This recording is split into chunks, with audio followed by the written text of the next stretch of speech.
Episode 4, we're live. Fellas, how we doing? It's a Wednesday. Good batch of college football. Week 3 slate was nice. I will say that PM slate was real nice. That late slate where LSU got it done, where we saw Vanderbilt smoke South Carolina without Lenore Sellers, where we saw the Notre Dame A&M game. And there was a batch of great games. We also had Tennessee, Georgia. We'll get into all of them. How we doing, fellas? College football we're in conference play officially. We're here. The real dogs are starting to show themselves. Like, how we feeling, fellas? This Saturday was, like you said, great slate all throughout the day. Obviously, the night games were awesome, but you had Georgia, Tennessee during the day. Pretty nice NFL slate as of late too. I was talking to Stu the other day, and I was like, weeks 1 through 3 college football, and then now we got some good games in week 4 too. This has been one of the best starts to a college football season that we've had in a long time. Because I feel like usually at least week 2 or week 3, you got one of those weeks where you're just getting nothing, or like maybe you get one kind of average game. But weeks 1, even week 2, and week 3, they've all been fantastic. And I think we got a nice episode ahead for the folks here. We do. This is going to be a good one. Got a good feeling. There have been great games so far this season. Every weekend's had at least one game that everyone is like, oh, damn. Yeah. And we alluded to it last week. We talked about it like it was a joke. Diego Pavia, Under the Lights. Yes. He's nice, man. David and Goliath. He did. It was David and Goliath. Maybe not Goliath, but it was like. Well, Goliath got injured, but the beast that is South Carolina at home, they took care of business, and they didn't take care of business. They whooped ass. Like they whooped ass in that game. Games worth mentioning, fellas. Let's start off with that first game that I was ecstatic about. I think we all were. Yeah. Georgia Tech taking down Clemson. What a game from Haynes King. What a game right there that was in Atlanta, Georgia. I've been hot on Georgia Tech. This has been my team in the offseason. I love Haynes King. I love Jamal Haynes. And that's a great win. And the way they did it at the end there, where they brought on the field goal unit, very impressive, very good win. Dabo Swinney's already sounding crazy in the media. But when we're looking at the ACC, fellas, I'm talking about 3 teams that have set themselves apart. And 3 teams that might make my top 10. We got a top 10 list of teams we think should be in the top 10. It's going to be based off body of work, resume, not sure, stock, teams that belong in there according to the AP poll, right? We're seeing these top 10 and top 25 lists where there's teams. Why are they on there? Like Notre Dame, no disrespect, right? They lost to 2 real good teams. Why are they ranked? They haven't won a game. Like that, again, get them out. I mean, plain and simple. There's other teams that should be ranked, and they shouldn't be. That's an example. But top 10, we'll get into that as we get this episode rolling through. But that was a big one. The ACC 3 team, Georgia Tech, Miami. Who's the third one? Florida State. I mean, that was a fantastic Florida one. State. Florida State. I was like, I'm missing one. Yeah. Florida State. That's a great one. They've only played 2 games, but I'm confident in putting in Florida State there. I agree, and I agree with the Florida with the Notre Dame shit, because like that's what. That's what like I think a lot of people have had a problem with the AP poll, dating back 20 years ago, but also now, especially because you get the college football playoff poll come week 8. There's a preconceived notion on certain teams, and so you have these certain teams that come into the season, they haven't done anything. Right. You just think they're going to be 6. And so you can only drop them so much, and you can only raise certain teams so much. And Notre Dame's got every opportunity in the world over the next 10 weeks to jump into the top 25. But 0-2, get them out. Is someone who has to cover Texas, there's no reason they should be in the top 10. Probably not. No. Arch Manning has looked bad, and we can get into Texas. But they're not in my top 10. They're 8th in the country right now. I get it. They only lost to Ohio State, who's number 1. But they haven't looked good. They haven't covered in any game they've played yet. So, I digress. Few other games, fellas, worth mentioning. Big noon kickoff. Stu, I want to get your opinion, of course. Our Big Ten correspondent. Oregon gets it done. They did not cover in this game, but it was 34-14. Michigan Wolverines getting it done against Central Michigan, 63-3. Stu, are you feeling confident going into next week, Michigan Wolverines heading to Lincoln, 2.5-point favorite. Biff Poggi filling in again, the big man himself, calling the quarterback Batman. Do you like that? How are you feeling after a big, 63-3? They smoke Central. I get it, Central. But how are we feeling after that? How are you feeling about Nebraska?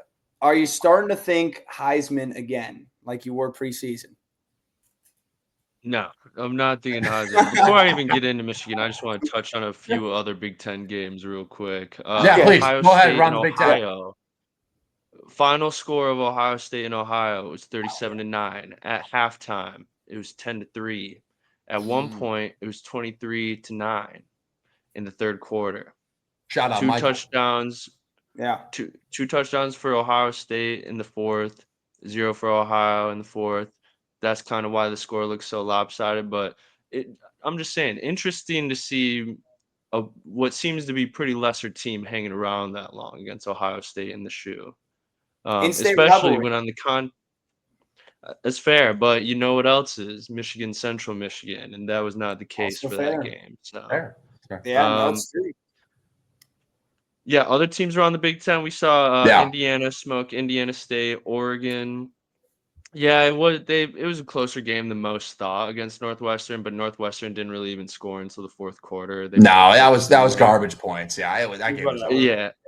I think Oregon's fine. Like Northwestern probably just played some good defense that game. Clearly better defense than they played against Tulane. It was bad weather to start too. Like it looked sunny there, but I think it was super windy. It could have been. That was the same time as the Michigan game, so I was just box score watching. True. That is true. That's a good point. Wisconsin got waxed against Alabama. They did. They suck. Can I just take a second and say, why the hell did they extend 2 extensions this offseason? I have no idea about in the sport of football. Why did they extend Luke Fickell? They went 5-7 last year. I don't know. They've been going to bowl games for forever. And why did they extend Ryan Poles for the Chicago Bears? I also don't know.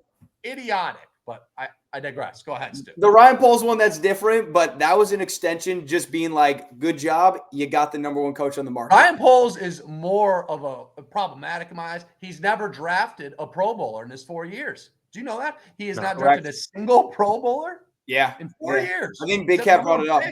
He's got a very small percentage of his players he's drafted that even actually play. So, and keep in mind, no disrespect. Wilson Loveland doesn't have a catch. Keep in mind that he doesn't. Yeah. I was gonna say, keep in mind, Tyler Huntley was a Pro Bowler like 2 years ago. Yeah. So like, it's not that hard to make a Pro Bowl. Anyway, not that hard.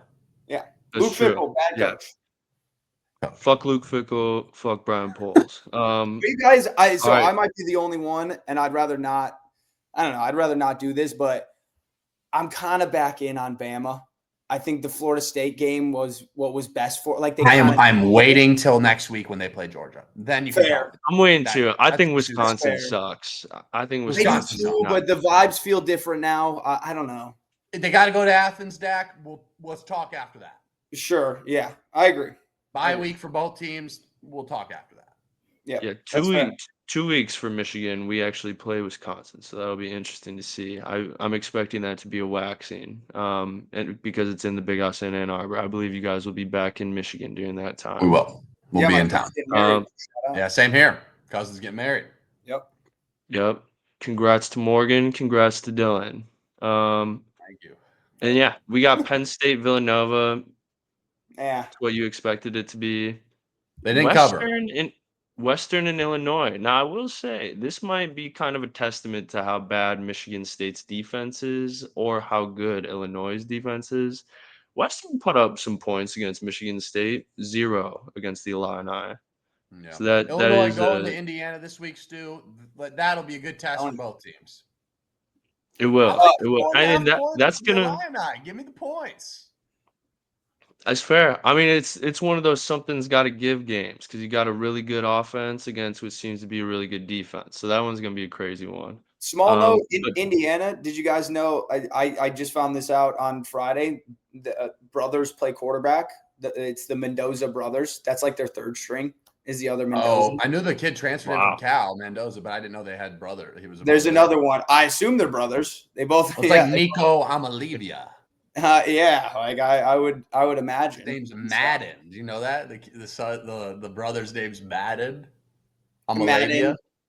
Wow. I'm Aliva. Yeah, Kind of a good name. Did he Madden play? they're coachless at UCLA. We already have firings too, boys. We got a lot to cover today. We got 2 firings. Yeah. Deshaun Foster, they did him dirty, but whatever. To be honest, he deserved it. I don't think they're gonna win a game. He didn't deserve the job. That's Exactly. the thing. I feel bad he even got the job. Exactly. They said, let's hire the running back coach after Chip Kelly leaves. That's going to the Big Ten. I mean, what did they think was going to happen? Like, Exactly. I don't blame him. I don't blame Deshaun Foster. But his interview of him, we're out of Los Angeles. No shit. Terrible. Your team's name is UCLA. I can put that one together. I like that was doomed. Yeah, That was doomed. what else did he say? He was like, basically, I'm just really excited to play football. Yeah. Well, I think it was doomed. I saw the opening the other day, and they're like, the coach from UCLA, please have the floor, your opening statement. And he's like, we're in the Big Ten, out of LA. We're not the only team that's in LA. We're also not the team that's better in LA. Like no, they're bad. Not a team that's even remotely good in LA. No, any team or any coach that rocks an acronym. He was rocking this Dre acronym. I don't know if I said this in the last episode. I think yeah. It's ridiculous. Just wear UCLA on your shirt. That's all I have to say. It's a great logo. Just wear your logo. It's a bad look. That's crazy. All right. So we'll jump into Michigan, Nebraska. I'll give my thoughts real quick. I watched pretty much every snap of the Central Michigan game this past weekend. My alma mater, shout out the Chips, fire up Chips. But this was a waxing. This was about as much of a waxing as it gets. Keep in mind, this was a team that beat San Jose State on the road. San Jose State, not amazing, but still a good win for a MAC school. Sure. Yes. And yeah, their offense quite literally really did nothing until the second half when Michigan threw in a little bit of the second string and third string. They did get cooking a little bit right after Bryce Underwood threw his pick and they went down the field, got a field goal. Then Michigan got it back. They went right down the field, 2-minute drill, scored a touchdown. Bryce Underwood looked great. We saw him run the rock for the first time this season. Yeah. And it was impressive. Over 100 yards on the ground for Bryce Underwood running the rock. Keep in mind, that's only really playing 2 quarters, actually. A third quarter where you handed it off the whole quarter, and then he was out in the fourth quarter. So, minor opponent, not a good opponent, but you like what you saw from him. Getting into Nebraska this weekend, they've also beat up on a bunch of shitty teams. Best team they played is Cincinnati in a game that literally came down to the final few minutes. So I'm leaning Michigan at home or in Lincoln right now. I feel like most people are considering Michigan opened as the favorite in the game. I think it was -1.5 for Michigan. It's 2.5 right now. Yeah. 2.5 right now. Yeah. I mean, Jay Sean Barham, let me just talk about him for a second too. In the first quarter of the game against CMU, 2 sacks, 2 tackles for a loss, and 4 total tackles. That kid's amazing. He's probably going to be a first rounder. I just don't know. Will Michigan's offense look amazing? I don't know. Obviously, probably not as good as it did against CMU. But it's hard for me to imagine that Dylan Raiola has a field day on this Michigan defense. If John Mateer, who I think is the best QB in college football right now, played good but still threw a pick, I'm imagining Dylan Raiola to struggle a decent amount more. Yeah.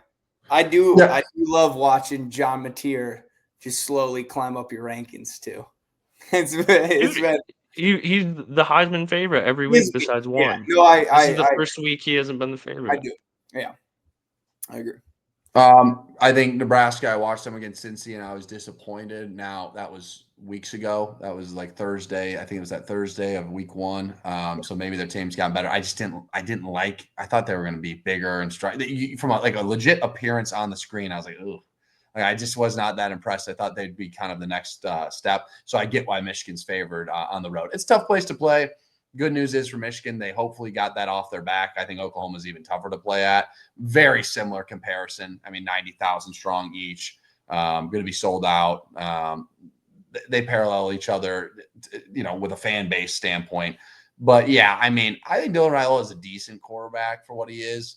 I think that it's going to be tough to match up the athlete on athlete. I'm very interested to see this game. Like, I'm very interested to see if Michigan wins this game, then I think this team can win like nine, maybe 10 games, depending on how the Big Ten shakes up. If they lose this game, then I'm scared. Then I go, okay, maybe this is a 7-win team and there's not much improvement. So I think it's a huge litmus test.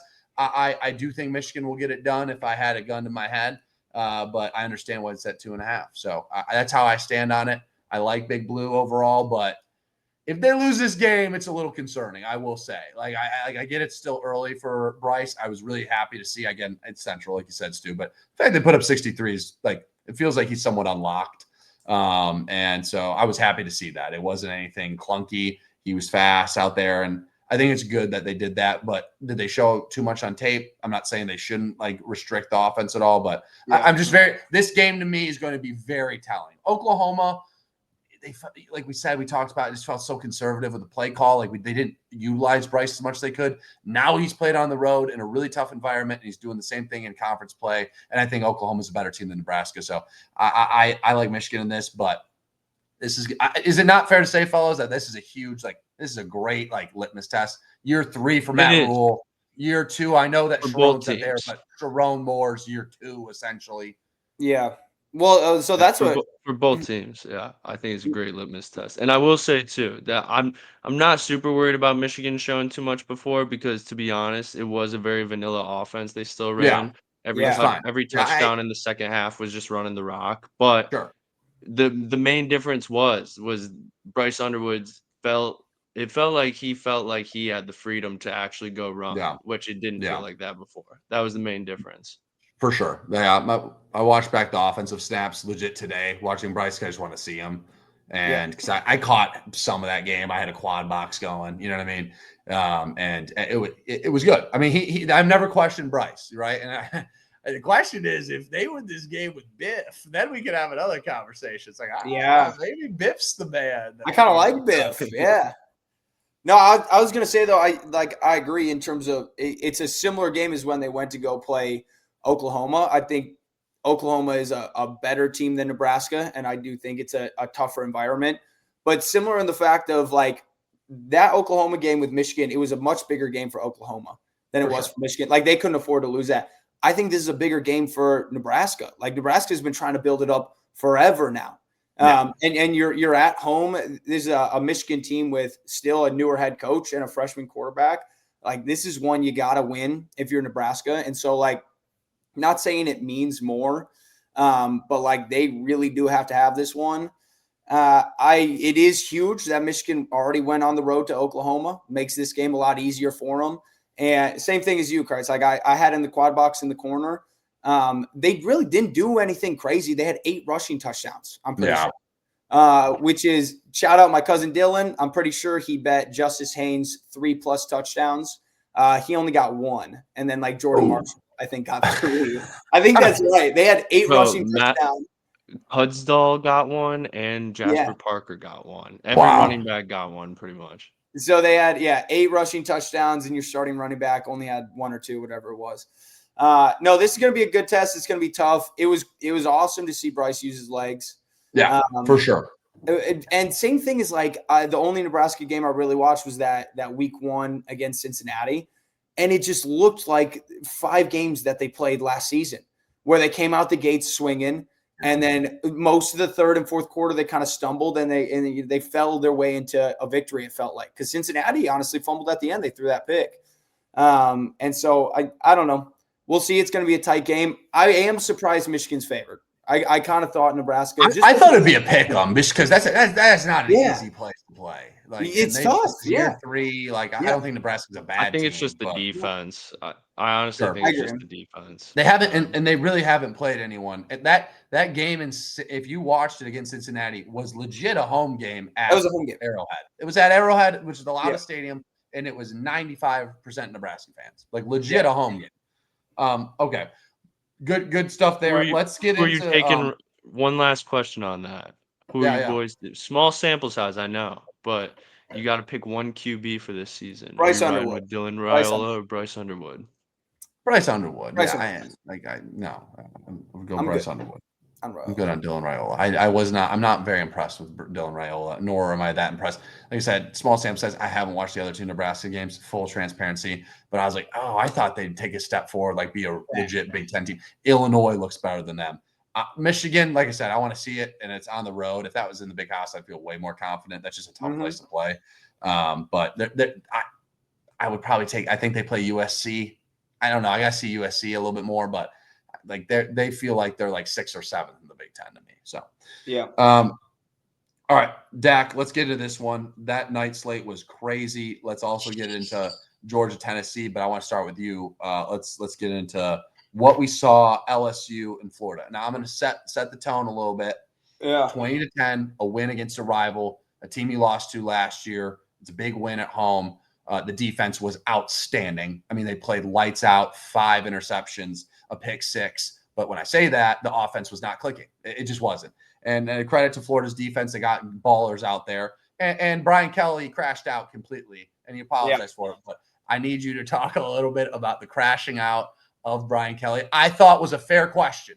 I get it. The guys won a big game. Totally get it. But the third down, the running of the football, the reporter was not in the wrong for asking that question. And Brian Kelly said he was spoiled. You're spoiled. You're spoiled. We played the audio numerous times on the show this week. The was electric. It's amazing. No, but it's amazing. I know. It is amazing audio. He is an electric factory of just weird East Coast rage in Baton Rouge, Louisiana. It makes no sense, and I love it. They're winning games, and this game was – I'll say this. What I want to ask you this. I know it's a big win, and backs against the wall. Yeah. Lagway might be bad, but that defense made him look bad. Credit to the defense. What was going on with the offense? What did you see from this game? Give me your analysis. Yeah, so when you were asking this, I was going to say bad question. Try another. Yeah, well, it's not. It was actually a solid question. He did that. He did that. Really? The offense scored 13 points off 5 turnovers. And technically 4 turnovers because the defense scored 7 points. I know.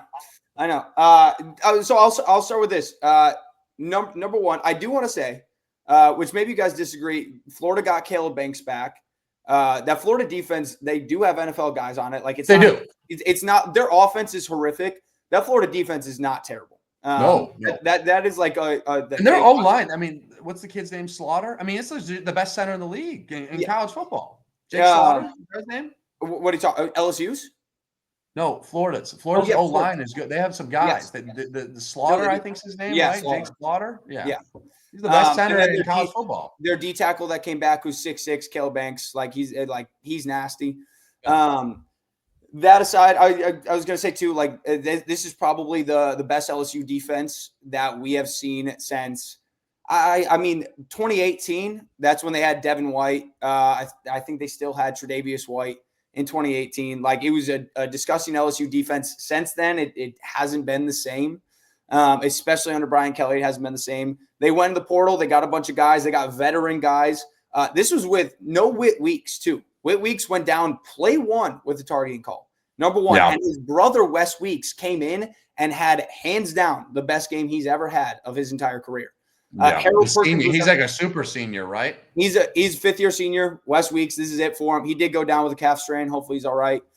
You had a guy, Deshaun Spears. He was a 5-star coming out of high school. He had to play as a true freshman last year.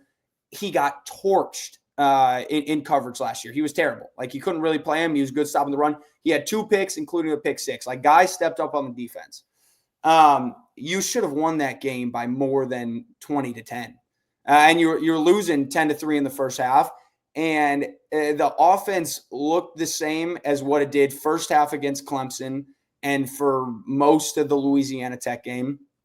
I do think I am maybe the only LSU fan at this, maybe not the only one, but one of the few LSU fans at this point where I'm not worried about it, truthfully. I would say give me 2 weeks because you're going to play Southeastern and then you're going to play Ole Miss in 2 weeks. And Ole Miss has a terrible defense. I think they just gave up 600 yards to Arkansas. That's a really bad defense. So give me a little bit of time.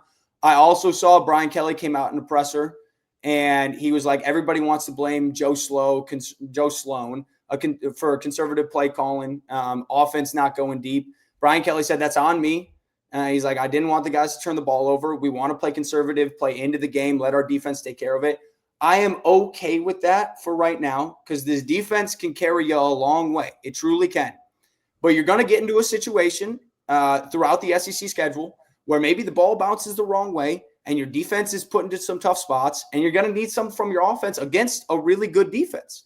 Eventually, like, that is going to happen, whether it's Alabama. Alabama's probably still a good football team, where I would like to see the offense open it up at this point.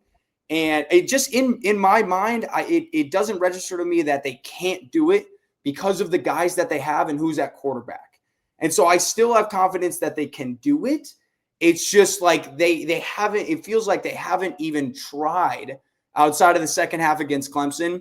I will also say we still just, it seems like we can't run the football. And we might have some offensive line problems. Like that Braylon Moore might still be a little banged up at center, but like that is concerning. Like, we haven't been able to run football outside of the 150-yard run from Caden Durham. So I'm not worried. I'm happy with our defense. I think we're kind of playing within the game. But that being said, you got to show me more the next couple of weeks. Sure. You just do. Well, they will this weekend, bro. They play Southeastern Louisiana this a double weekend, directional so that'll be a good. Crazy. I wanted to say that double directional school is ludicrous. You're playing. Yes, that is crazy. It's going to be a good tune-up. Double direction. They are in Baton Rouge, Louisiana, and they're in a crazy part of Baton Rouge, Louisiana, dude. That's nuts. It's insane. That's like an NAIA school. That like that's crazy. They play them over almost every year. So the other thing too was they said Nuss has been dealing with some abdomen strain. He's been hurt the entire season. They thought about not playing him this week. They decided to play him. To that, I say, if you're going to play him, you better open it up. Like, there better be a reason for it, you know? Yeah. And so we'll see. Also, Brian Kelly got smoked on the sideline again, which was yeah, he took a tumble. I enjoyed seeing that. I do too. He is one of my favorite people right now. Like, he is so funny. So I think I'll give you guys this, which might make you happy. I think when their defense was terrible and the last 2 seasons they definitely underachieved, I found myself, unfortunately, defending Brian Kelly. You kind of have to, I guess, his first few seasons. Your guy. You got to back your team. I'm not going to say my guy. But, he's my team's guy. That's your guy. I think the more he's your leader of the team. He's your coach. Yeah. Is he not your guy? You've defended him too much to not call him your guy. He's my team's guy. Don't. You have put way too much on the line for him to not call him your guy. No, if they lost to Clemson, maybe we're talking a different conversation. But that's your guy, and you backed him. It's not a bad thing to be. I know. So my guy who sucks right now is Chris Hilton. I put so much stock into Chris Hilton. My LSU buddies texted me on Saturday. They were like, "Dak, you just give it up." They're like, "Chris Hilton doesn't play." They're like, "Stop doing this. Like, you're never going to see him." So that was sad. But no, the more LSU wins, the more I'm kind of getting back into my Brian Kelly hate, because it's okay to do, as long as they're successful. I think I can hate on him a little bit more. Makes it easier. You got to kind of have the ups and downs with it. But the presser was outrageous. Down when he's up and bring him up when he's down. Yeah, exactly. But that presser, I was like, there's no defending it. It was out of pocket. You can't do that. He is the shortest fuse of all time. Dude, and it's amazing. It's really amazing. It was crazy, and he apologized the next day. He's like, "I got to handle that better." And I get it. They've been asking about it a lot, so I understand being frustrated with it. And like, it's the first question, but you can't go on a rant and call this poor guy spoiled after you tell him right away. You say, "Try another question. Try another question." What are we fucking doing? That's outrageous, dude. I don't know. He's just he's like an angry character from Middle Earth, bro. He's got leprechaun in him still from Notre angry Dame. elf. He does. He does. Like, he's got that's up there on his Mount Rushmore, because I think my favorite quote from him is, talk about execution. Our whole team should be executed. Wow. That one, and then the other one was the obviously slam the fist on the table. Him yelling, "We're sitting here again." The water bottle again is the best. And then this crash out was his most, and the family quote. My family. Yeah, not good. Yeah. The execution one really hits different considering someone died. You know what I mean? On the staff. Yeah. Well, I mean, no, the cards out there. Is it not no, true? I mean, that was no. I think it was before. I know. You would hope. You would hope. We'll move on. Yeah. All right. Okay. So Get out there and take some pictures, son. That's what all right. I don't think that's how it went. They just decided to host practice. If anything, it's on Notre Dame. Why are those things falling over? I'm not going to say that. Whatever. I do want to hear. I shouldn't have brought it up. It's just the execution. It gotta. I know. And I found that out recently. Garrett Nussmeier. Do you guys still think he's legit, or like from an outsider's perspective? I think he's totally. Yeah, I think he's totally fine. And I'm not concerned about the offense, but I'm curious, outside perspective, do you think there's cause for concern, or do you think they're just kind of getting it going? I think they're getting it going. I think he'll be fine. Yeah. Yeah. Speaking of Garrett Nussmeier, though, I was going to say, I have the top 5 in the Heisman odds pulled up if you fellas want to guess him. The top 5. He's probably so you said John Mateer is 1.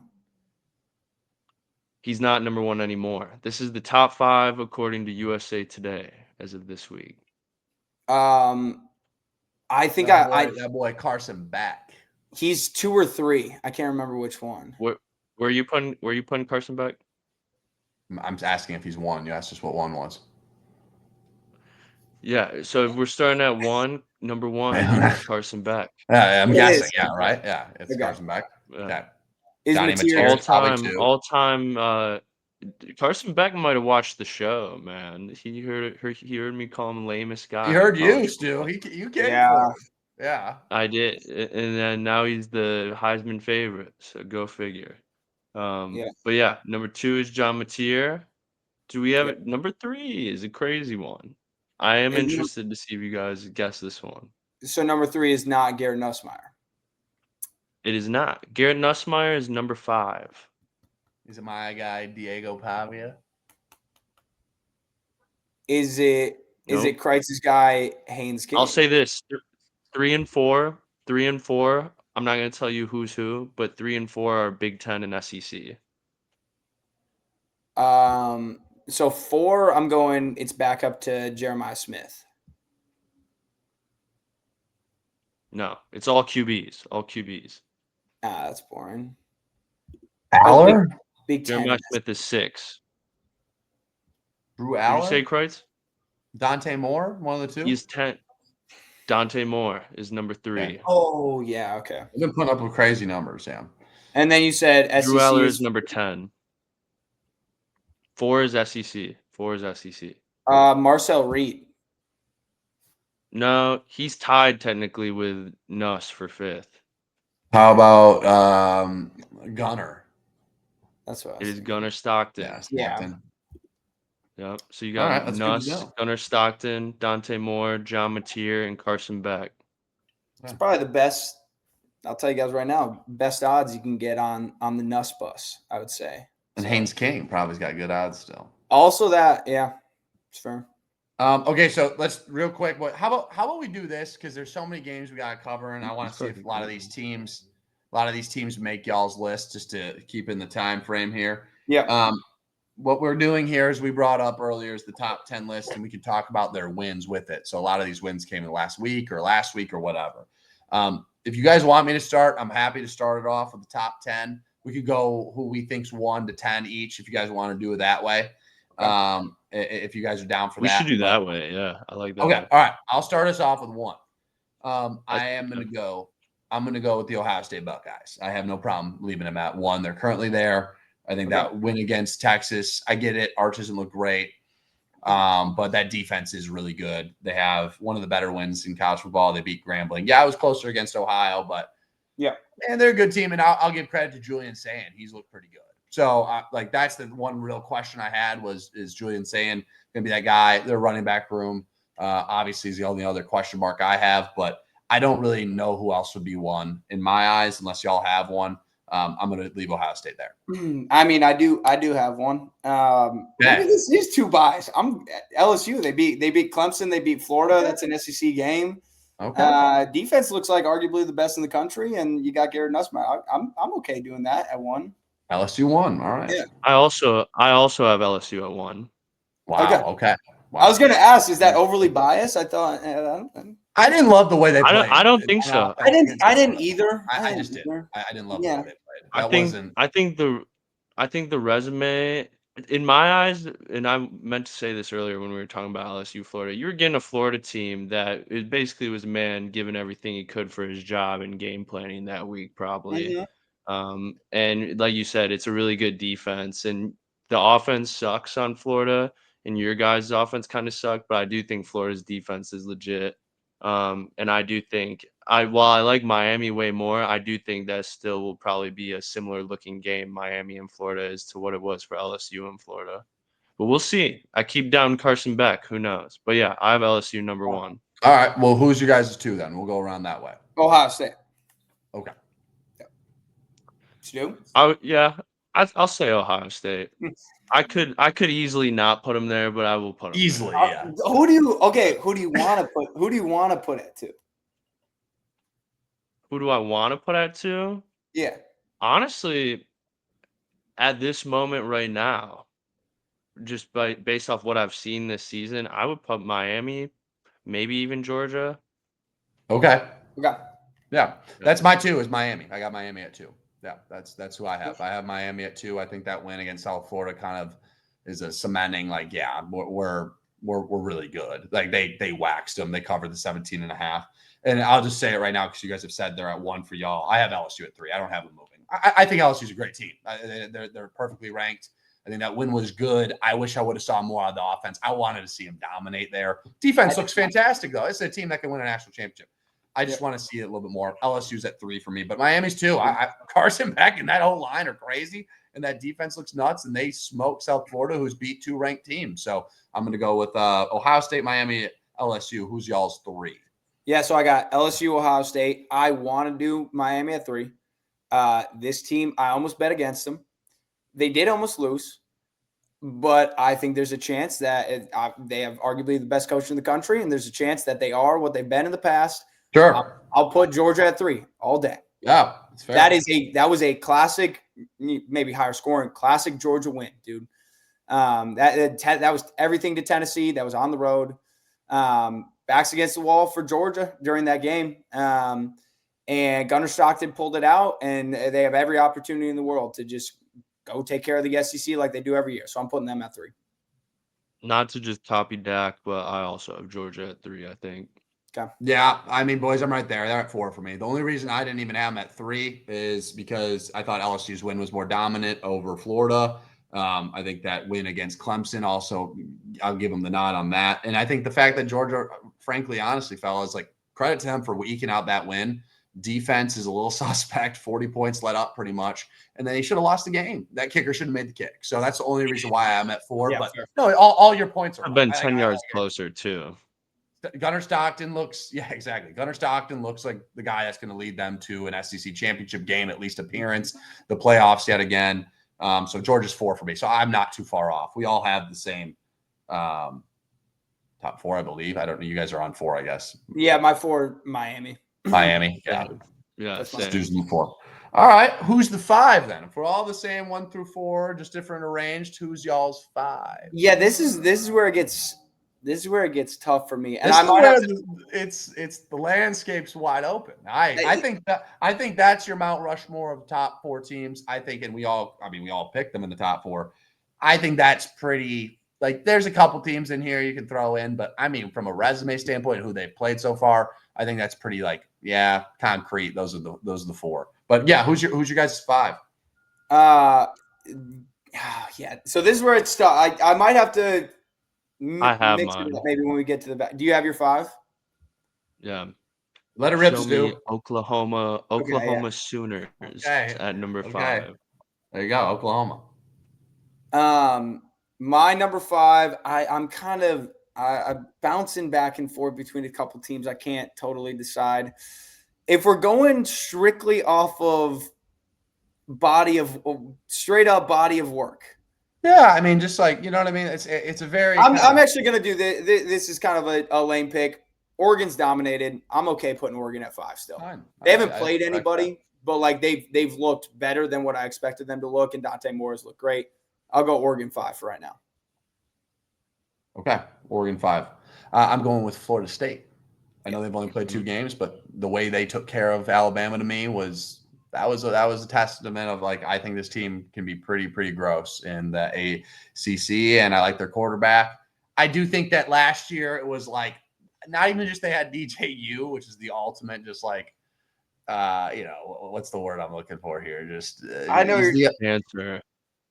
Yeah, he just like was the ultimate bad luck kind of. Like yeah. You know, I'm looking for something there. Yeah, he was the ultimate, just like schmuck Bad for that juju. team. Bad Bad juju. juju. Yeah, sending him in that realm. I just think that this team's got some juice in the ACC, and the ACC's open. Clemson was the one that we all thought coming in. It's like, all right, it's Clemson versus the field, and I think Clemson's already out. Yes, they only have one ACC loss. Yeah, but I think Florida State, man, the way they handled like Bama, I know, them was pretty cool. They won 13 games. They won 13-0 year the prior. I know it's a whole different team, sure. Mike Norvell, I still need to see a little bit more, but I think last year was just like a lot of people left. They brought in a ton of transfers this year. I know they've only played 2 games, but the fact they did that to Alabama is pretty impressive. So I'll go FSU. And I'll say right now, because I am more bought in on Alabama now, I'm going Florida State at 6. Okay. After Oregon. Yeah. So do you want to – we talked about Oklahoma a lot. Do you want to say why you have them as high as 5? Oh, yeah. Yeah. Let's do it. Yeah, I will say why I have him as high as 5. I think just – dude, John Mateer, I've said it since we lost to him. And to be fair, Christ, you were way on him before the season. Yeah, man, even he's a started. dog, dude. He's an absolute dog. You've been saying he's gonna be sick. I think he, for real, to me, some of the 2 most probably impressive. I'll even say 3 most impressive games I've seen out of QBs this season so far is probably John Mateer against Michigan, Carson Beck against Notre Dame, and then I would say Haynes King against Clemson. Yeah. And their so I defensive think John line's Mateer, really good. We knew that coming in. Their defensive line's awesome. yeah, it's great. And like the weapons on the outside, you got Deion Burks, I think his name. He's from Michigan originally. He's gross. And yeah, the defense is nasty. Yeah, I just think they're a really good team. I think they could play any team in college football right now, and I think it's going to be a close game. I think this Auburn game, because Auburn, listen, give them credit. They went in and they beat Sawyer Robinson against a team in Baylor where their offense is pretty dynamic. I know they had a close game against SMU, and I thought that defense would be better. But that game against Auburn this week is electric, because if Auburn wins that, then we're like, oh, these receivers and that offense Auburn is what it's supposed to be. Jackson Arnold revenge. Right. And then if Oklahoma goes and wins, it's like, all right, here's another one. They're just tacking on. They have confidence to win. So I'm very, very intrigued. That's the slate's not great, fellas. But that's great. That is one of the better games for sure. Is that a night game or 2:30? I don't know. I actually think that might be a night game, but you guys. Is it okay? Yeah, I couldn't remember. No, yeah, it's at 2:30. That's what I weirdly thought. Okay. You said for you, Florida State 6. Yeah, Florida State 6 for me. Bird, who you got at my 6? My 6 is Oregon. Okay. Yeah. For Oregon, it's for me. I'll be honest, fellas. It's not that I didn't want to keep them on this. I've talked only highly about them. Yeah. I just need to see it. Like, I know they've played and they've smoked all these teams. I just need to see it. And I don't even have them in my top 10. They're right outside. I put them at 11. Oh, really? No, I don't have them in my top 10. And it's not a diss to them. I know they've beaten Oregon State. I just don't know what these teams are. Oklahoma State's awful. Like, Mike Gundy's a dead man walking. Dante Moore's looked really good. They look super fast. Again, this is a team that I predicted in the playoffs. I still think they're a playoff team. I'm not saying they're not top 10 caliber. I need to see them play Penn State. Plain and simple. That's my 6. It's Penn State. I got Penn State at 6. I just think from a roster standpoint, I don't love it. They don't play a lot of great teams, but it's a team that I just know they return everybody pretty much from last year, other than Abdul Carter, essentially, and Tyler Warren. And, like, their roster's good. They're at 2. I think that's too high. But, like, it's not something I'm proud to say, but I'm still going to put them at 6. So, okay. Yeah, that's my 6. The one I'm, like, the least excited about. Yeah, so that's the one team. I've been going through how I want to rank my 7 through 10. And I might I can't keep them out of the top 10. Like, they're just not. Their roster's a top 10 roster. Oregon probably is too, but the other teams have just more. Like, who'd you say? Oregon. Oregon probably has a top 10 roster too. Like I have no problem with Oregon on this list. I just had to make room for someone. I just think Penn State's going to win 11, minimally 10 games this year. Where I could see Oregon, if they go get shellacked by Penn State, well, then maybe they lose to Washington. Maybe they lose to USC. Yeah, that's fair. I just don't see a world where Penn State loses more than 10 games this year. Is that fair?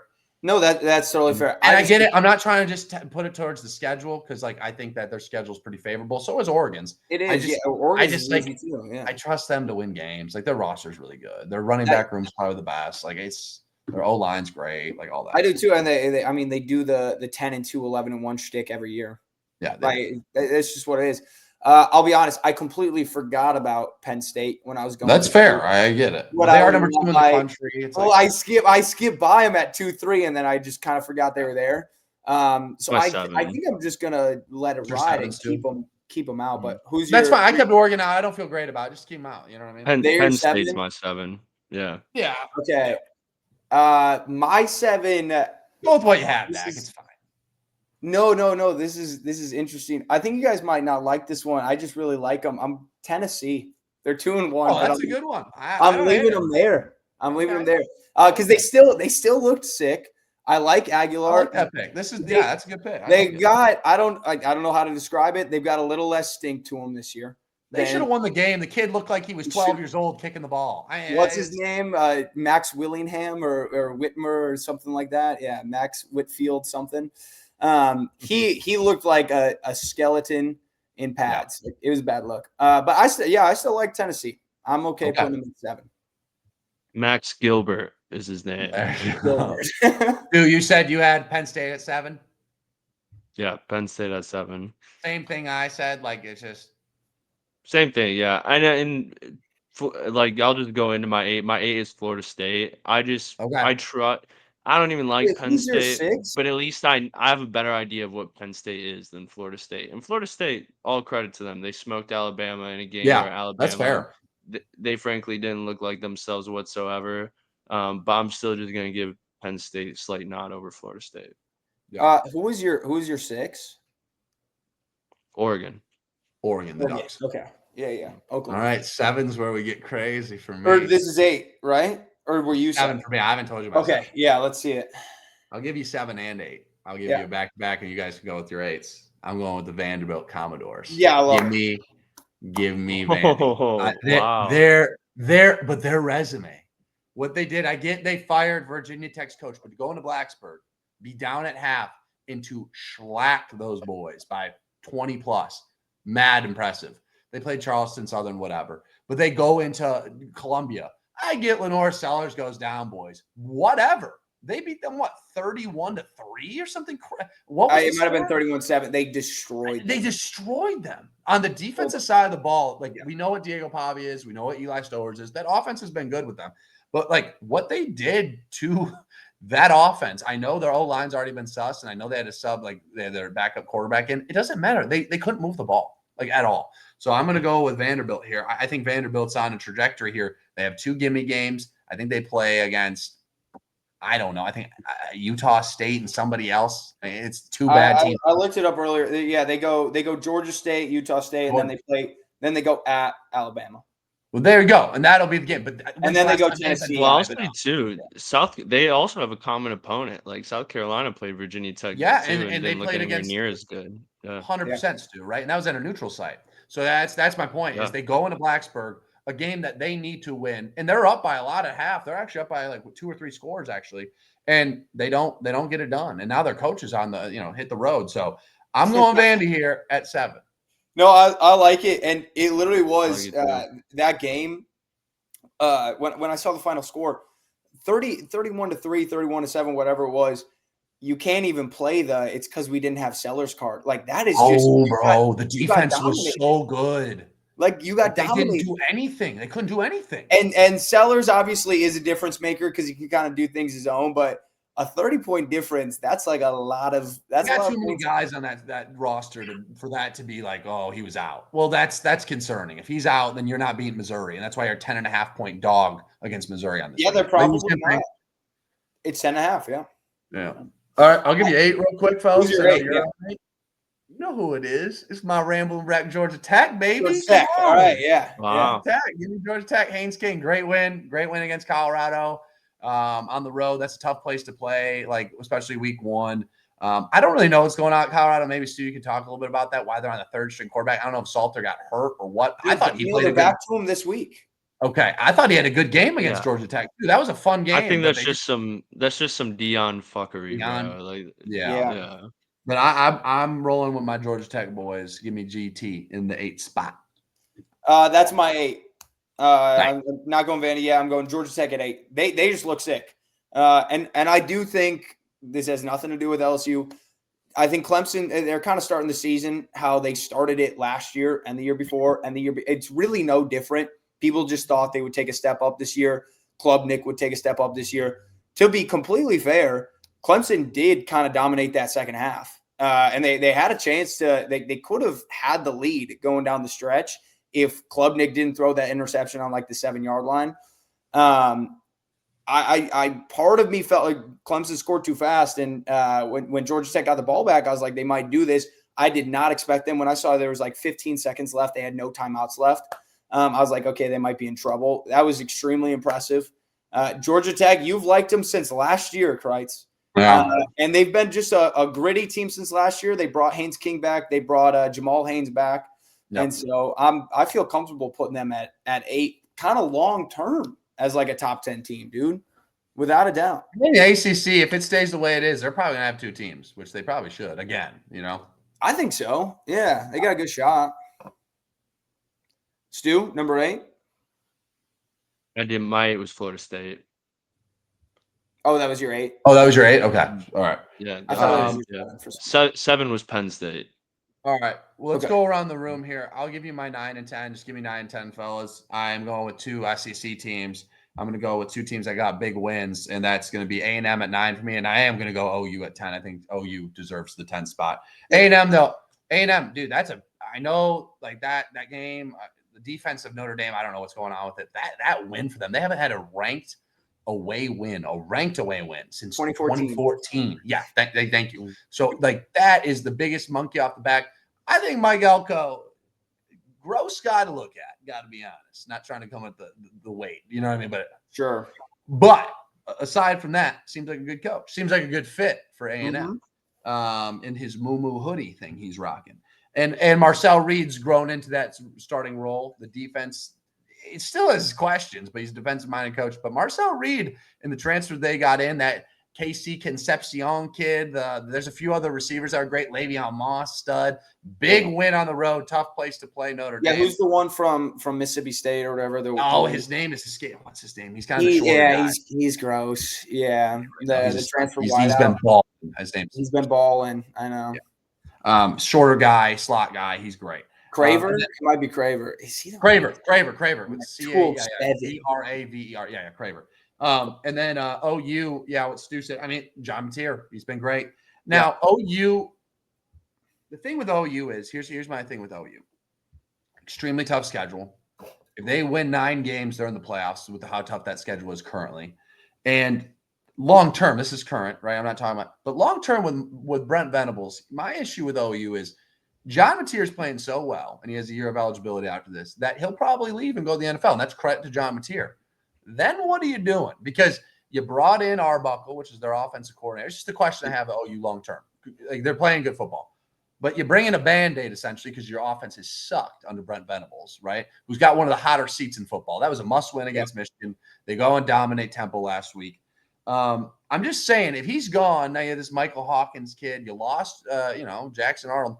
I'm just saying they're going to have to bring in somebody. That offense, can it stay consistently that good? Because they brought in the offensive coordinator with John Mateer, and it works right away. I want to see how they, end off season. Texas and OU is going to be electric, I believe, depending on how Arch Mann does. But notice how Texas is in this list. There's no way that they're a top 10 team to me. We talk about Texas all the time. Dude, Arch is it's a mental thing. He's got the yips. And until he gets out of that, their defense might be top 2. Until he gets out of that, I don't know if they're going to beat Florida on the road. Like, they'll beat Sam Houston this week. They have a bye week, but if he looks like, and then they go Florida, right? They'll probably win 8-7 games if he looks the same way, because he looks bad. And it's all mental, because when he came in, When he came in last season when Quinn got hurt, fellas, this guy was the second coming of Christ. I mean, he was dishing it. He had swag. He was doing. Wasn't it? I thought it was like Mississippi State. He came in through like 300 yards. Louisiana Monroe, Mississippi State. He actually came in the UTSA game, and this kid had highlight reels. He's throwing the ball everywhere. He's running. I'll tell you, the throw looks different. It is like it's a Phillip Rivers like shot put. It doesn't look the same. I swear to God. I think it's straight up, and he interviews this week. We played all the audio on our show. Sure. It's the yips, bro. He's like, yeah, I think it's partially, it's mental. I mean, I think there's so much pressure on this kid to be the guy. Your last name's Manning, obviously. You come in, you're getting paid oodles of dollars. You're the Heisman favorite for no good reason, other than your name's Manning. There's no reason he should have been a Heisman favorite over Cade Klubnik at that point, or Lenore Sellers, or hell, even we're talking Johnny Mateer, even him, he's got more of a resume. This kid hadn't thrown a ball on the road ever for Ohio State. And then you go play, and we hate Matt Patricia, as we should, Detroit fans. That guy was going against fucking Tom Brady on a day-to-day standpoint when he was coaching as a defense coordinator of the New England Patriots Super Bowl runs. So he's going against the best of the best from a defensive standpoint, and he's implementing that week one. I think all of his confidence was just slashed there at Ohio State. He's throwing like Uncle Rico, and I hope the kid figures it out because they're a damn good football team if they do. But I don't know what to say. Like, this team should be a top 10 team. They're number one in the country prior, but I can't put them in my top 10, fellas. I can't. They haven't covered in any game. No, I agree, and like I don't put them in my top 10 yet. I like the offense in years past with Texas. Obviously, it has looked better. It's been more consistent under Quinn. I always thought Quinn was a very good quarterback. Like you can't really have didn't turn the ball over a lot. In big games, it wasn't really his fault against Ohio State. That defense was disgusting. You want to score more than 14, whatever. Texas is I feel like they kind of have done versions of this in the past, though, at least 2 years ago. 2 seasons ago, it felt like they limped through the regular season a little bit whenever they went to go play Washington. After they beat Bama, they had a big win against Bama, and then it felt like they kind of scraped on by. They had that win against TCU. It was like 10 points, whatever. With Arch, it is that was the year they lost to OU. That was their big loss. Was when that was their big loss. They beat Bama. They beat Bama, lost to OU. They ended up looking better against Washington. They beat Oklahoma State in the Big 12 championship. In the Big 12 championship. That was a while ago. Like, even though it wasn't that long ago, that was a while ago. That was a while ago.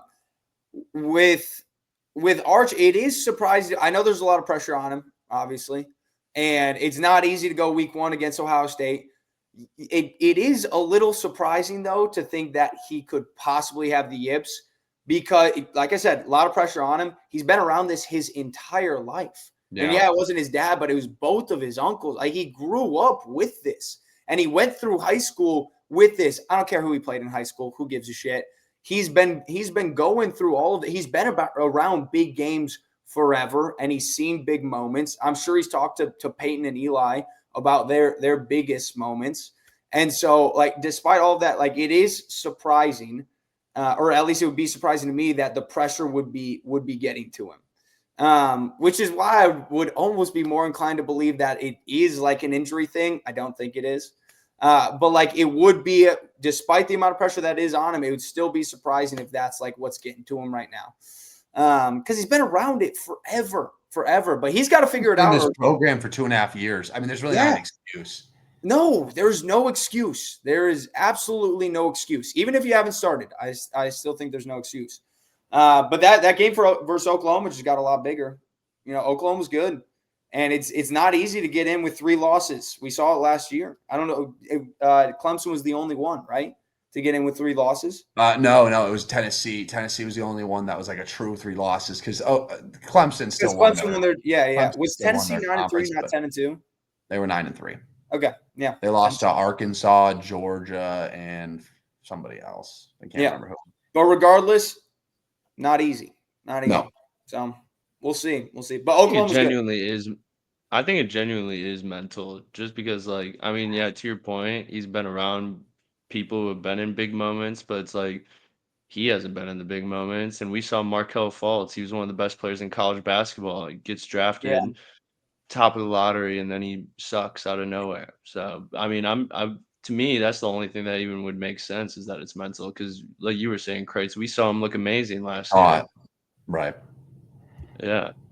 Yeah, I think it is. And I mean, he said it, and I do. I just think now that it's his team, I just think that Ohio State game I think it took a toll on him mentally. Like, oh, I am not. Like, that's the expectation. Yeah. You're number one in the country. You're playing against the former national champs in that environment. I just think that took a toll on him, and he hasn't looked the same since.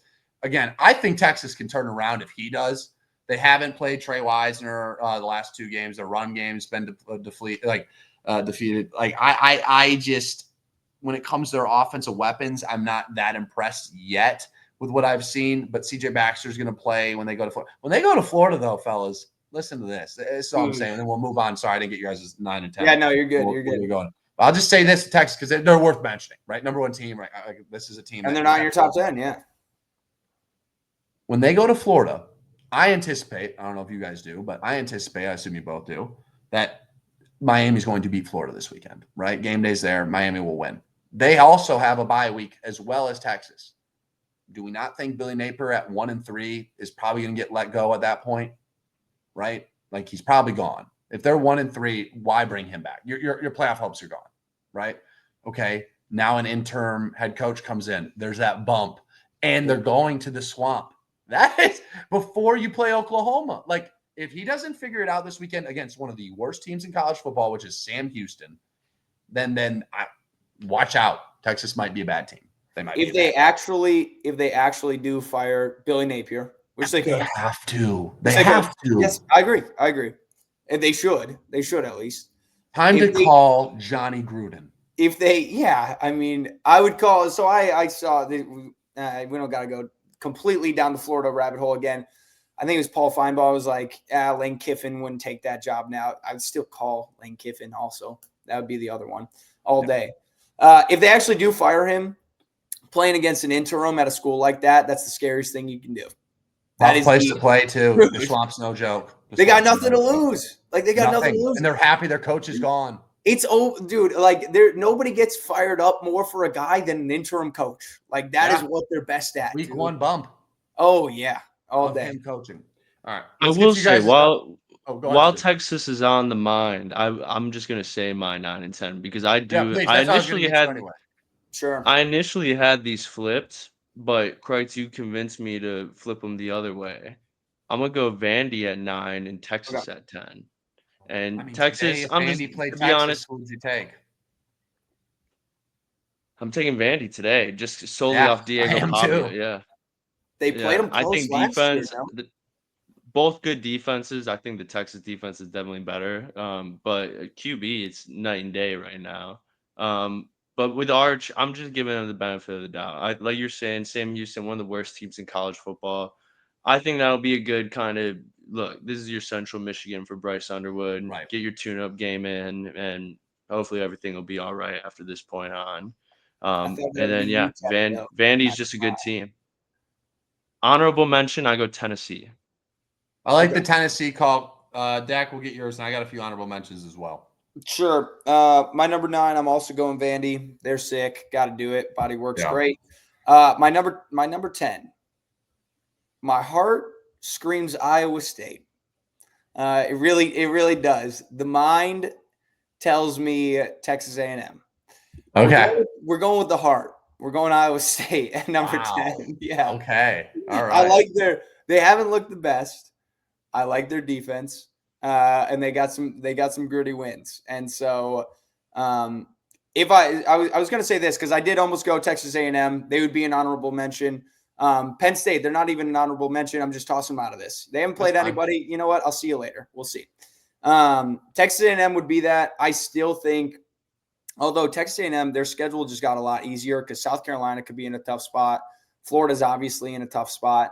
I think really their only tough games now are like Texas and obviously LSU will be a tough one for them. I still see them doing, although I like Elko more, kind of still doing the same thing that they always do, where they might just slip into 9-3. I don't know. We'll this see. Is how they started the season off last year. I know they lost to Notre Dame, but then they went on a hot streak where they won. I know.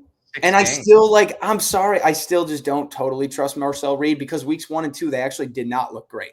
And this Notre Dame game was huge for them. It was impressive. But they maybe lose that game. Number one, if there's a holding call on that fourth down. And number two, if Notre Dame just kicks an extra point, or if they make their extra point, then things go differently. We'll see. But A&M would be my honorable mention, along with, Alabama, Texas, both of them. I put them in there. And I didn't put Oklahoma in this. So Oklahoma would also be honorable mention as well. They're maybe deserve to be 10. But. They're 11th, right? Is that right? Is that what they are? They are. They're 11. Yeah, they're 11. Iowa State's 12. 10, and then Illinois is 9. I think Illinois, if they win this week, that's an honorable mention for sure. I need to see it first, but I like Illinois. Alabama, Texas, sure. Tennessee, I don't hate at all. Oregon deserves to be in there for me. I'll say this about Iowa State. I have agreed. I'm not. It's the winner of this game this week on a big noon kickoff is going to be my Big Ten, my top 10 Big 12 team. Give me either Utah or Texas Tech. That's a big one there in Salt Lake. That's a big game. They're both the top right now besides Iowa State in the Big 12. I think those are the two teams. Utah's O-line has 2 first-rounders, and then Texas Tech has just a ton of money they spent on their team, and they're good. They look good so far. So that, and then I love my Tulane Green Wave. I know they're not top 10. That's a good one. Love, though. Give me top 10. They play Ole Miss this weekend, and watch out. It's sneaky, dude. Watch out. Ole Miss hasn't looked great. They almost lost to Kentucky. They almost lost to Arkansas. Yeah. I saw, maybe you guys know this. I saw Utah. They're playing like 3 defensive players on offense. Yeah. Like consistently. What is that? Like I just don't know. That's Kyle Whittingham. He's unreal. Whittington's unreal. All right, fellas, shall we get into Stu? Do you want to do this or Dak's dog first? I know you have a segment possibly you want to do here. Let's do Dak's dog first, and then we'll get into the new special segment. Yeah, and we're trying to keep it an hour. Be... There's a lot of football to talk. This was a lot of ball. We had a good weekend. Kind of skimpy last. We got a lot in. We're only at an hour 6. We've gotten a lot in. So right, we're gonna do what we can here. We'll keep it in this time range. We're trying. There's a lot to talk about, and this week's probably a little more skimpy. But I'll tell you what, that 27th weekend, fellas. Alabama, Georgia. There's so many good. Penn State, Oregon. I mean, we got elite matchups. Ohio State goes out. I think that's LSU Ole Miss. I think that's LSU Ole Miss. Yeah, come on. That's gonna be a crazy one. I was telling Dak, a little TRC on the road. I might be in attendance. This is NFL related. Yeah. Dallas, Green Bay. I might be in attendance for that the next day after. So keep you posted on that one. The return of Micah Parsons in the great state of Texas. All right, Stu, get Dak's dog for Dak here, please. All right. Dak's dog. So who do we got so far? We got Rocco Beck, top 10 quarterback. We got Harold Perkins was week 1, and then last week was Byram Brown from USF quarterback. Last week, also after this, I said if one of Diego Pavia or Haynes King goes into those games and wins it for their team, one playing Clemson, the other playing South Carolina, one of them would get Dak's dog. Turns out they both did it. And so they are both getting Dak's dog this week. We're going Diego Pavia and we're going Haynes King. There we got Haynes King. Stu thought that wasn't him. And there's Diego Pavia. Also, small side note, do you guys know a single other person named Diego? Because that's just like a fictional name, I feel like. I don't know. I met a guy or two. I've definitely met one named Diego before. Yeah, I think I met one in college. Maybe. Yeah, I don't know. I don't think I've met a Diego. Okay. And then what's the new segment we got? So the new segment is called "Don't Screw the Pooch," and this is a shout out to Michael Scott in The Office. Yeah. Specifically, the episode where Michael is interviewing for the job at corporate right after the beach games to figure out his recommendation for the new manager. He decides to give it to Dwight, leaves him a note, and says, "Don't screw the pooch," and then Dwight cries. And so this is "Don't Screw the Pooch," and so essentially, every week, one of us is going to bring someone to the table. Not all of us every week, but each week, one of the 3 of us will choose someone to bring to the table. And it's someone who screwed the pooch, essentially. So, fucked up. Someone who has not been in the good graces. Yeah. Yeah. Kreitz, you want to do actually? So I do want to say some real quick first. On the lookout for next week for Dak's Dog of the Week. Somebody who has a really good opportunity. Stu, you're going to love this one. Somebody's got a really good shot to win Dak's Dog of the Week next week. Could be his first and only time. Dylan Raiola has a really good shot. Boo. No. Boo. Bryce Underwood has a good chance to win his first Dog of the Week of his illustrious career. So does John Mateer. John Mateer's also got a good shot since they're playing Auburn. That's going to be a fun game. And your boy Carson Beck. That's another one to look after. So we'll see. But anyways, Kreitz, tell us who screwed the pooch. Who screwed the pooch? It's a guy that I have never liked. And do we have a picture, Stu? It's okay if not. I can just give the visual. I'll pull one up of them. You go ahead and say who it is. I'll set the scene here. This is a man who works for, I believe it's Fox. He works for Fox and does baseball. He's a sideline reporter, whatever you want to say he is. A man, I want to wait for the picture before I say his name, but he just he was in the presence of a Brewers player. He's at the Brewers game, and the Brewers win. The Gatorade poured on whoever the player is. I don't know who it is at this point. And this man also mentioned on Part of My Take, we all love Part of My Take here, of a guy who really screwed the pooch. He gets away from the Gatorade bath and in his suit and his little bow tie. Maybe that gives away who this is. And he trips over a man taking pictures, the cameraman for the Brewers. The Brewers cameraman falls over. He gets totally taken out by this man, all 5'4" of Ken Rosenthal. I'll just say it. Yeah. And he looks down on him like, thank you. Oh. Ken Rosenthal. If you haven't seen the video, please go look it up. Ken Rosenthal looks down on him. I'll share the video on here real quick if we want. Amazing. If that would be perfect. That would be fantastic. I mean, this total D-bag move. A guy who then comes out and apologizes, I'm sure, because Fox told him to. And he said, but we were on national TV trying to justify it. You're an ass. And Part of My Take, and the guy said they witnessed him. Again, he's a shorter guy, right? Yeah. To get his Dak. Can you do this? You described it the best. How did he get his baggage one time, apparently? Yeah, so Big Cat PFT. Yeah, Big Cat told the story. Him and Hank were on an airplane, and Ken Rosenthal was directly to the right. He said the moment that the plane stopped and the seatbelt sign came off, in one swift motion, he hopped up. I like to think of a little skip. He hopped up onto the seat, grabbed his bag, and hopped right down. And I'm trying to envision like having the space to hop up onto an airplane seat, bring down the little overhead compartment, grab your bag, and drop down. But they said it was so smooth that he had to have done this 1,000 times. Like, it was not his first time, without a doubt. This is not his first rodeo. Yeah.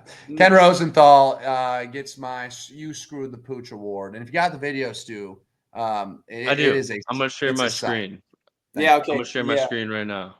This is unbelievable by Ken Rosenthal. All right. Thank you. His face, dude. He shakes the head, shakes the hand. I mean, and then a fake smile. Looks down on him yet again. He's so short. Yeah. Play it again. Play there. Yeah. Look at that. Look at that look. Oh my goodness. Wait, go back to the look. Hand, that is a fireable offense. Total D-bag. Oh man. That's brutal. What an ass. He's like this would be for people who watch baseball out there, but he's the evil version of Buster Olney, who's on ESPN. He truthfully is like Buster Olney. Pee Wee Herman too. Rest in peace. Yeah, Pee Wee Herman, R.I.P. But he is a little Pee Wee Herman-esque. I'd rather hang out with Pee Wee Herman than hang out. I would rather hang out with Pee Wee Herman. I never want to hang out with Ken. If Ken Rosenthal offered to have me on his show, a man who's trying to make his way in the ranks here of the sports media world, as I am, I would not politely decline.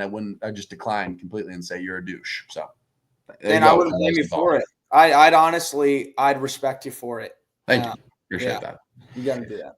All right, well, fellas, I do have quickly, I have Max got screwed the his. pooch. I have Yeah. screwed the pooch. You do have yours. I'm sorry. No, you're good. You're good. I just a quick screwed the pooch. This is what made me think of the segment, because Stu texted me. He's like, "Who's your Dax dog?" First thing that came to mind was somebody who was like an anti-dog, and I kind of feel bad for him, but it was so funny. I don't feel bad for him because he really did screw the pooch. I can't remember his name again. I called him like Max Whitmer earlier. Max Gilbert. The Tennessee. Max Gilbert, Tennessee kicker. I gave him, when they were panning to him on the sideline. Oh, Damn. Bro, So why was does that- everyone look like Pee Wee Herman, bro? Yeah, he does a little bit. Yeah. Yeah. Were they showing his dad on the sideline? I didn't have the sound. I don't think it was just some Tennessee No, fan. that was Remember just you a texted me guy. about that. That was just Yeah. excessive. Yeah. Herb Street started talking about him tons. I kept hearing the audio. Okay. Of that guy, and for some reason it caught on. I don't think that was. Yeah, because we were at a bar. We were at the Yeah. pub, and so they didn't have the audio, and I was like, who the hell are they showing? Because they kept going to the Tennessee fan and then to Max Gilbert, and I was like, if that's his dad, I feel bad. Because when they were showing Max Gilbert, I gave him a 0.001% chance of making that. That was never going in. No shot. But hopefully he gets a redemption shot at some point. We'll see. It'll be fun. Man, We will see. I'm gonna give. Everyone else gave one. I might as well. Might as well throw one toss in it out there. there. Please rip it. Yeah. We already talked about it, so we don't got to go deep into it. But I think it's deserved. Brian Kelly. Wow. Oh yeah. No, that's good. Yeah. That's fair. He really did. Stu, We're talking about D-bags. He was a huge D-bag to them. Can you pull up that clip by chance? You gotta get that clip up. Yeah, that is fantastic. Let me see. I don't know if we can get the sound on it. That's the only problem. That's all right. I think I unfortunately might have it saved, and I can play the audio. Stu, like I said, though, I will ask this while we're kind of filibustering here. Yeah. Is there a world of question if Michigan comes out and beats the living snot out of Nebraska? If Sharon Moore is the guy, or quote my good and fellow co-worker Ed Clements, who calls him Sharon Moore. Sharon. Is it maybe Biff Poggi's time? Could be. If Michigan gets smoked by Nebraska? No. If they put the work on Nebraska. Yeah. Oh, if Biff they put the work Poggi on. led. Because that's why people liked. Look, the only Moore. reason I say no to that is just because of what Biff has said himself. In the post-game conference, they literally asked him, does this make you want to get back into head coaching again? And he said, no. He said, I got the perfect job in the world. He's like, I get to spend a ton of time with my family. I get to still coach at some capacity. He's like, obviously, I'm the acting head coach, but I'm not spending as many hours as the rest of these guys on the staff. And I just genuinely don't think he wants to. The other thing, too, I was going to say is he was like, yeah, the reason we saw Bryce move a little bit more today was because that was direct order from Sharon, basically. Okay, he said that's good to know. This is good to know. Yeah. He said for CMU and Nebraska, Sharon Moore left him documents upon documents on game plan for both of them. So I think he's just following to a T what Sharon's been telling him to do.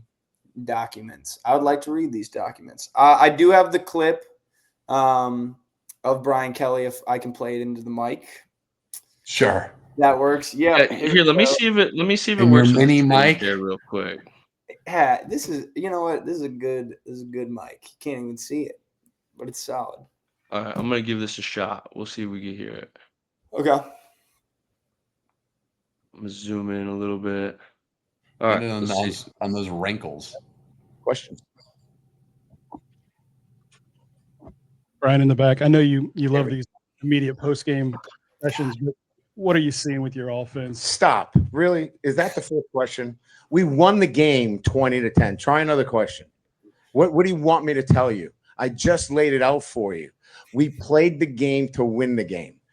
We played the game to win the game. All right. How about third down then? What is going on with third down?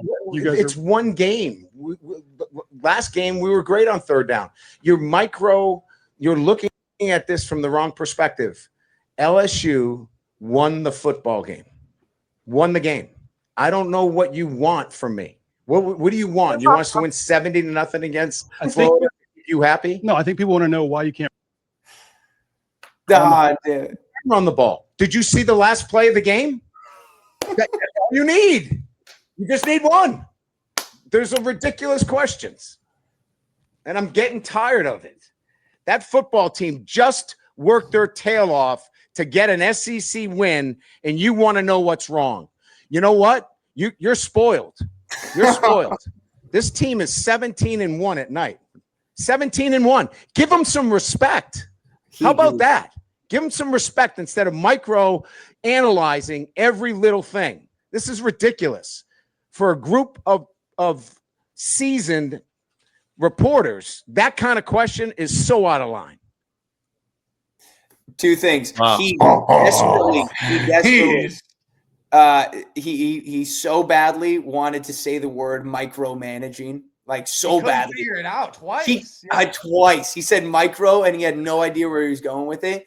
Second, he wanted to slam his fist on the table so badly. He did. So badly. I know he did. He's got a little It's only because the dictator water to was him. open. I'll be honest. He's got a little, I didn't know that he was in politics prior to watching any given Saturday. I had no idea about that. That is fascinating. That man was in politics prior to coaching. It's crazy. So I was very anti it. John He Gruden said, said he liked "What it. do you want from me?" Is that what you said? And you're spoiled. He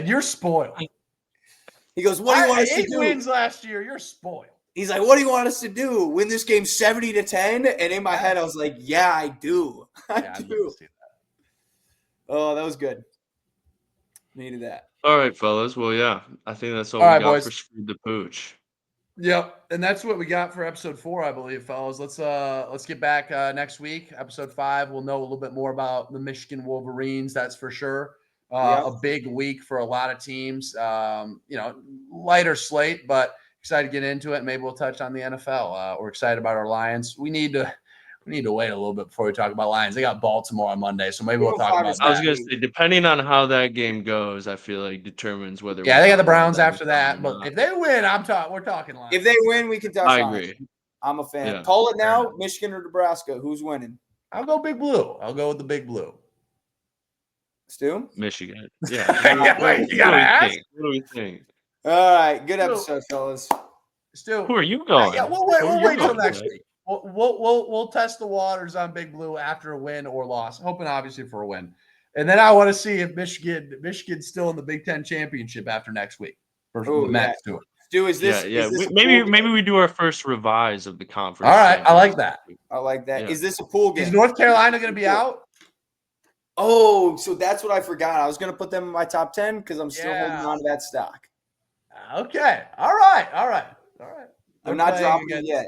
Hey, guess what? You know who looks bad? Clemson. I don't care about the rest of the ACC. That was the biggest test. So yeah, true. Okay. All right. We'll see you, boys. All right. Hell of an episode. We'll be back next week for week 5. See you. All right. See you, fellas.